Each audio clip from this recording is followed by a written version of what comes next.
Hi everybody!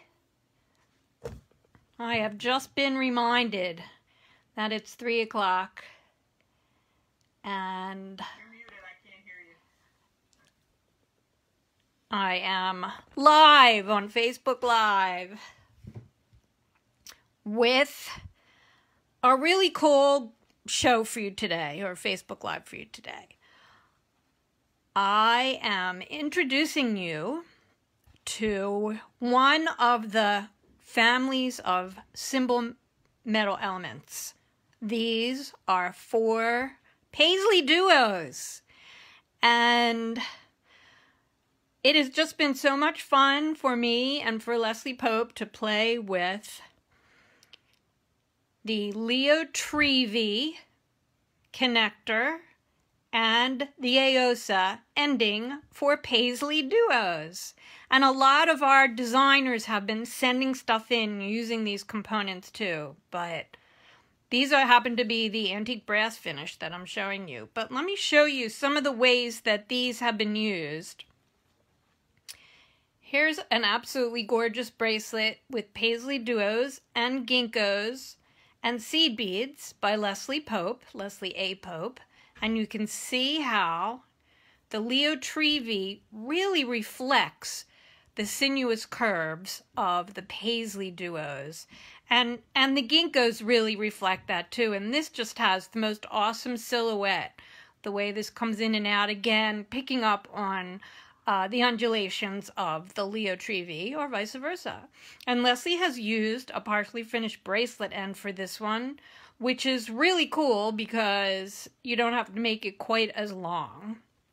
So this is in rose gold, stunning. Here again you see how the Leo Trevi just fits in between the Paisley duos. These are made to go with the Paisley duo shape. They have 4 holes in them. Let's see if I can show you that.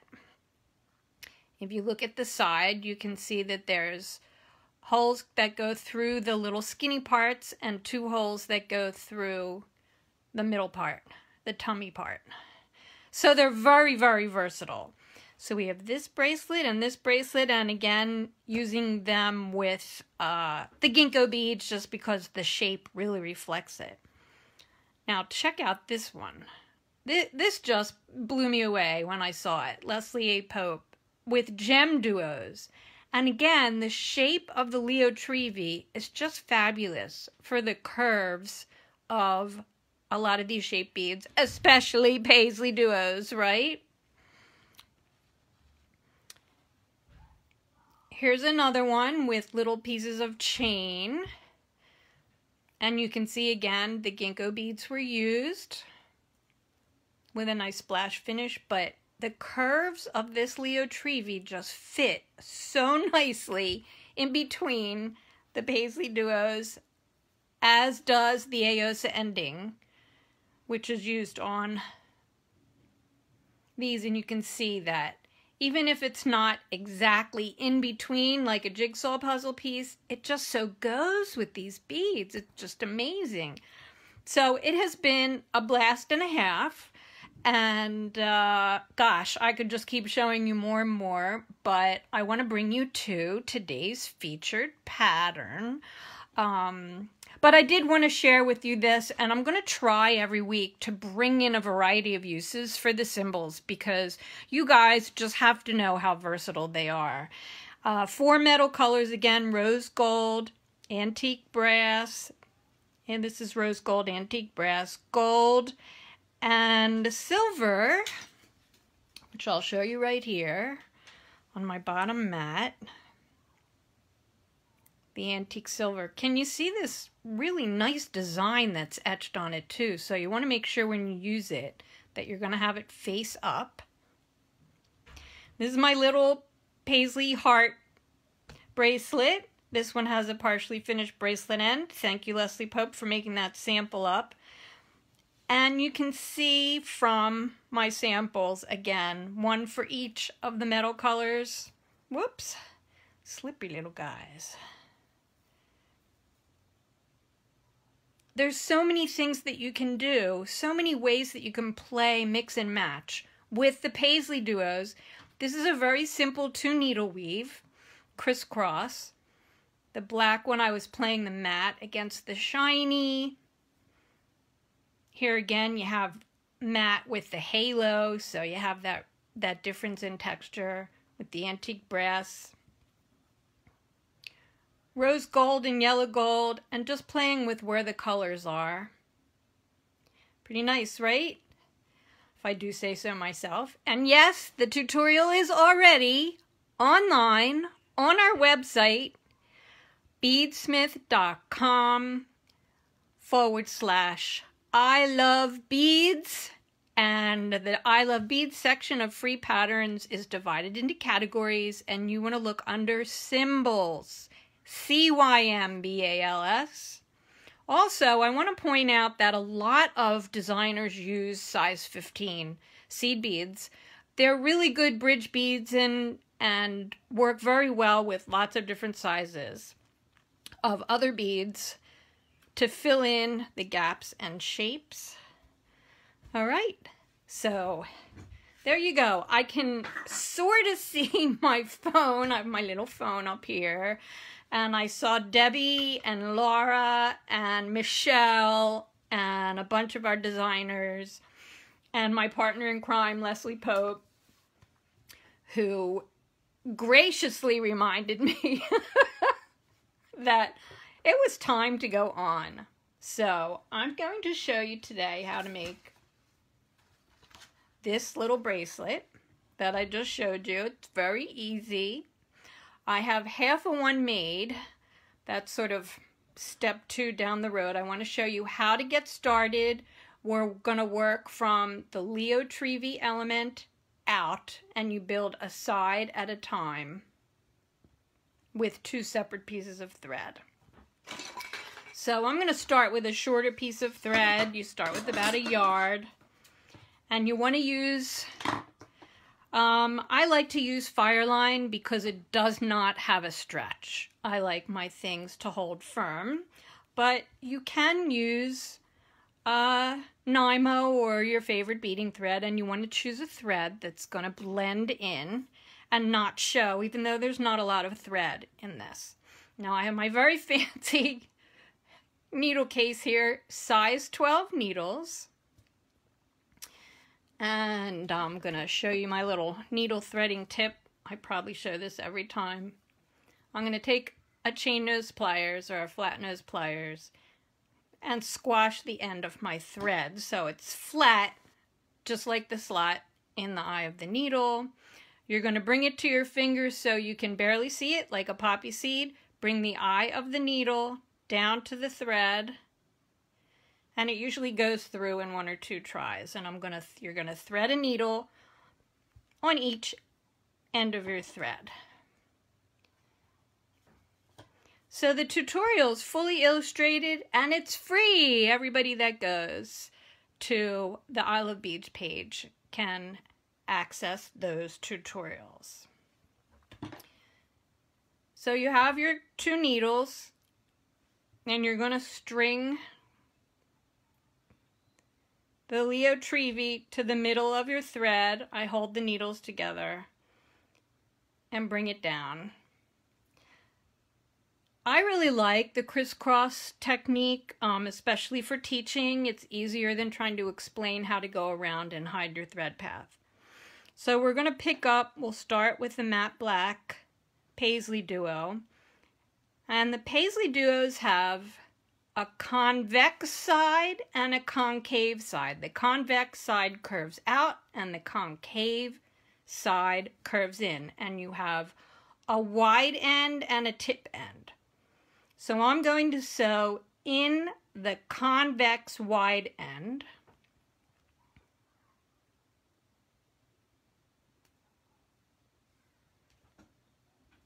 Whoop, sorry, wrong thing. I'm going to sew in the concave wide end. So it fits like this. Let's see if I can get a little closer. There we go. And I'm going to do the same on the other needle. And when you first start this, you want to keep adjusting to make sure that your thread, that your beads and the Leo Trevi are centered.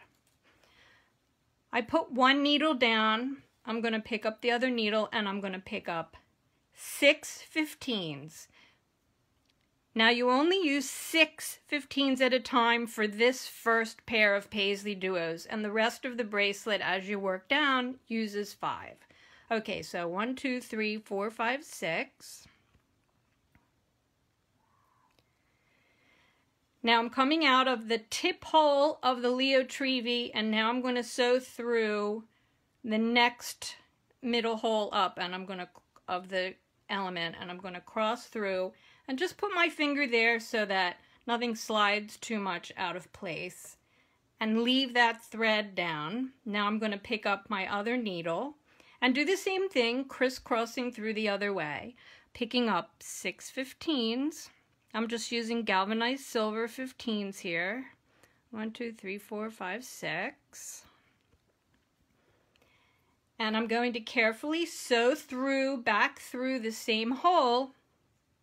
You want to make sure that you're not sewing through any beads yet, because we're going to make sure that we're going to adjust. There we go. Now don't worry that they're sticking up. They're going to smooth out later.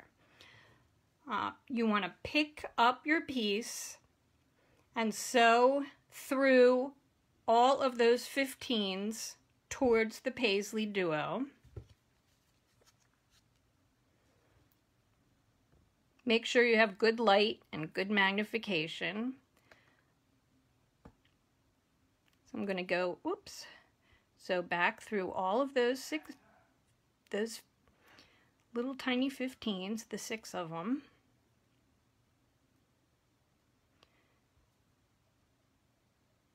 Like that.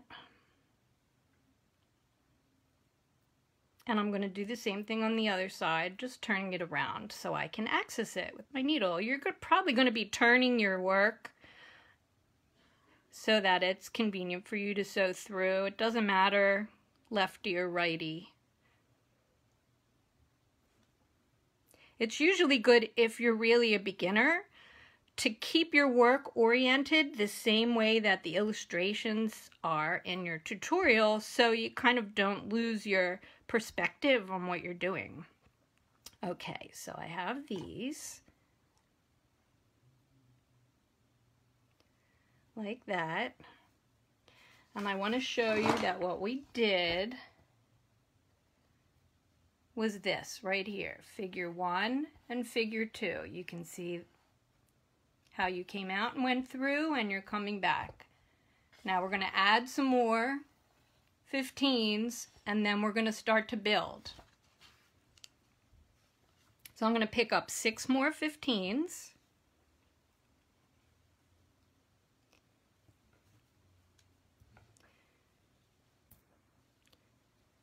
One, 2, 3, 4, 5, 6.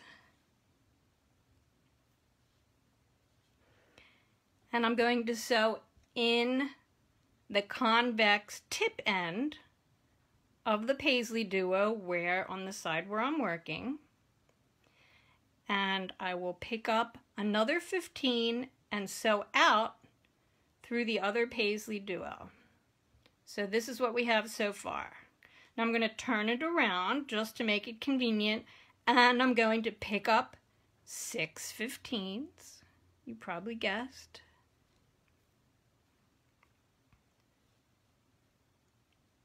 1, 2, 3, 4, 5, 6.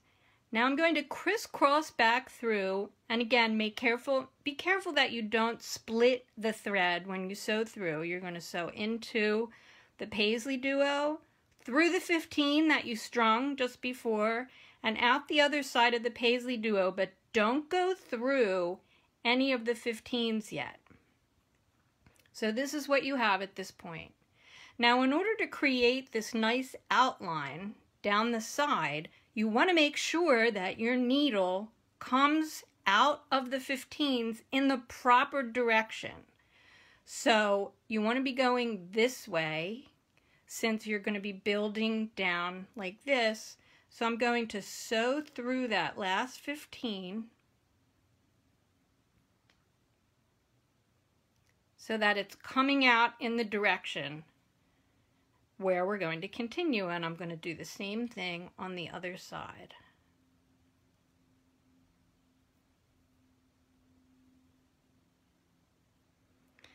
Now I found that the best way to snug this up, and you don't have to pull it too tight because further down the road in this project you're going to be sewing back through the outline. But you can see how the threads are coming this way in the direction that we're going to sew. All right. Well, thanks. I'm Leslie Pope saying she likes my colors. Very photogenic, right? You can really, I'm hoping, see the pattern and see the threads and see the beads. Okay. Now the next thing that we do is pick up, we're going to now only use 5 15s as we go around. So you're going to pick up 5 15s. 1, 2, 3, 4, 5. And I'm alternating black and turquoise, and I'm going to sew in through the convex side, wide side. And I'll put that down. I'm going to do the same thing on the other side. Pick up 5 15s. And you can see that they form these little hearts. Looks like 2 halves of a heart going together. Now I want to pick up my single 15 that the threads will crisscross through. So on my one thread, I've picked up my 15 and I'm going to crisscross through the other Paisley duo.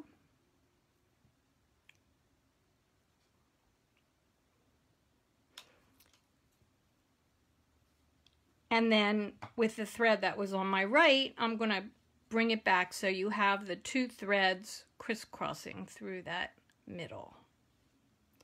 There you go. I'm going to pull that nice. Now these are kind of far away now from the other one, but don't worry because when we pull them up with the next stage, they're going to snug up against the pair in front of them. So now it's time to sew through the last 15 in the direction that the outline is going to go. So I'm sewing down through the 15 and I'm going to do it with the other thread, the other needle. And remember, you want to sew, it kind of seems like you're backtracking a little bit, but you want that thread to be coming straight out of the last 15 in the direction of the next part of the outline. Okay, so it's going to look like that. Now we're going to pick up 5 more 15s. I could snug it up a little bit. By the way, if you crisscross through and suddenly you can't snug that up, you've probably pierced your thread. So take your needle off your thread and undo the stitch carefully, pulling it out, then rethread your needle and try again. All right, so I'm up to the second part of this, 5 15s, sewing in through the convex tip side, like that. And I'll string that middle 15 now, and we're going to repeat, stringing 5 15s. Why 5 and why 6 at the beginning and 5 here? Because the finding, the cymbal element, didn't let the Paisley duos pull together as much as the next one. So I found that by switching from 6 beads when you first get started to 5, it laid nicer. So there you go. That's what designers do. We try things and try things and try things to get it right for you guys when you get the pattern. So now I'm going to crisscross through that single one.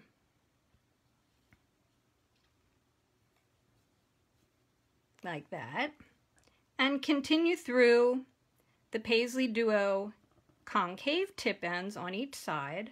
Don't go through the seed beads yet. It really helps to get them through the Paisley Duo first, and then make sure, see how that pulled up nice there? Now you can go through in the direction that the outline's going to go. And you're just going to repeat this all the way down for the length that you need minus your clasp allowance. When you snug things up, pull the threads straight this way. Don't pull them out to the side because it kind of screws up the crisscross. So you're going to continue that all the way down, and now I'm going to flip this around to here, and I'll show you how I add my little ending with a closed jump ring on the end. There, move your hand so you can see. Just like that.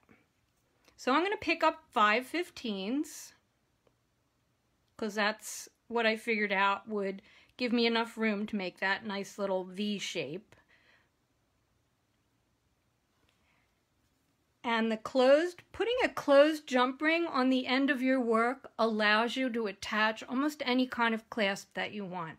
You can do this when you're doing, if you're using partially finished bracelet ends, just put a closed ring on there. Okay, so I have 5. There we go. Sorry about that. 5/15s and the closed jump ring. And now you're going to sew back through all those 5/15s that you just strung. Make sure that the closed ring stays at the top by itself because the beads kind of go in there. They'll go through it. There we go. So I just hold the ring out of the way, and I'm going to sew back through all of these and a little ways into my beads for one side. Now for the other side, string 4 beads. You pick up 1 fewer than what you picked up before because the 5th bead is going to be a bead in common. So you're going to sew through a bead that's already there. So the 5th bead, that's like your little, I call it the stem bead. You're going to sew through, there we go, that last bead.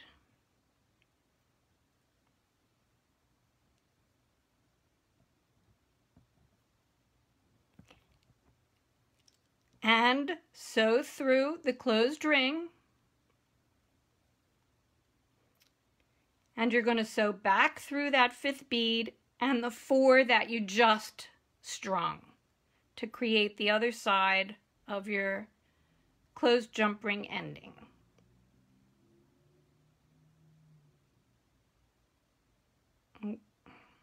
You don't have to do it all in one pass.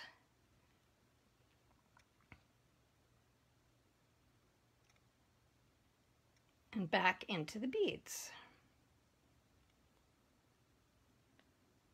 And pull that snug. That's where you have that.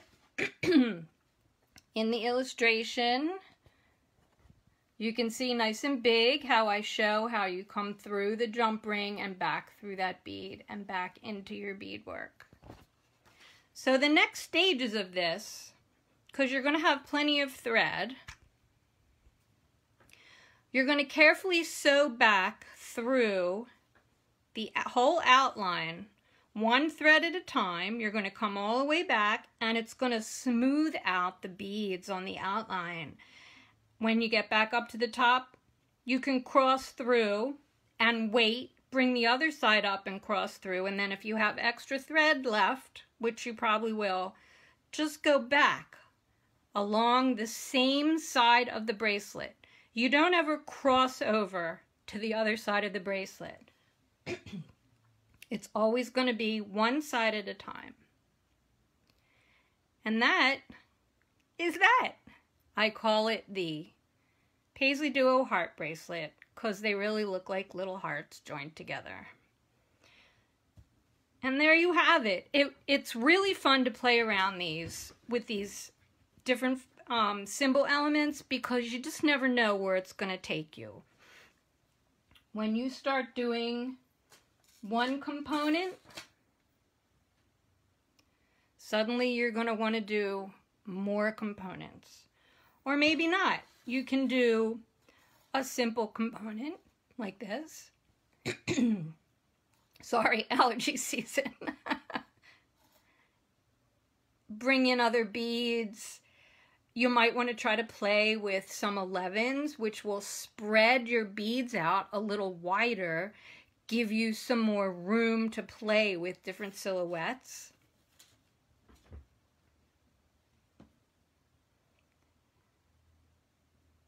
Looks like Leslie Pope did some cool stuff bringing 11s in to add some texture to the outline of her bracelet and create a really nice little picot tip. I just love the way this has this sort of Persian kind of a silhouette going on here. And that's probably it for today. Any questions? Anything you want to see a close-up of again? By the way, it's hard for me to see the comments that are being shown, but we have a Facebook page dedicated to cymbal elements. And the photo albums are divided by bead type. So if you go and look for Paisley Duos on that Facebook page, you will see these and others and work from other designers. All of you who are working and, or I should say playing with these things, please get in touch with me or Steven and share your photos, and we would love to tell you how to get the Cymbal logo on there and get them up on our Facebook page. So there you have it. Leo Trevi and Aosa. Where is that Aosa? Here it is. Because look at the ends. They're just fantastic. They're just really, really nice. The metal colors are beautiful, and I can't see what you do with them. So bead shops are starting to stock these now. Ask your favorite bead reseller for these and other quality BeadSmith beads, tools, and supplies. I'm Leslie Rogalski, creative director for the BeadSmith, and a very happy beader here in my home during these bizarro world times. So, we love beads. Thanks for tuning in. See ya.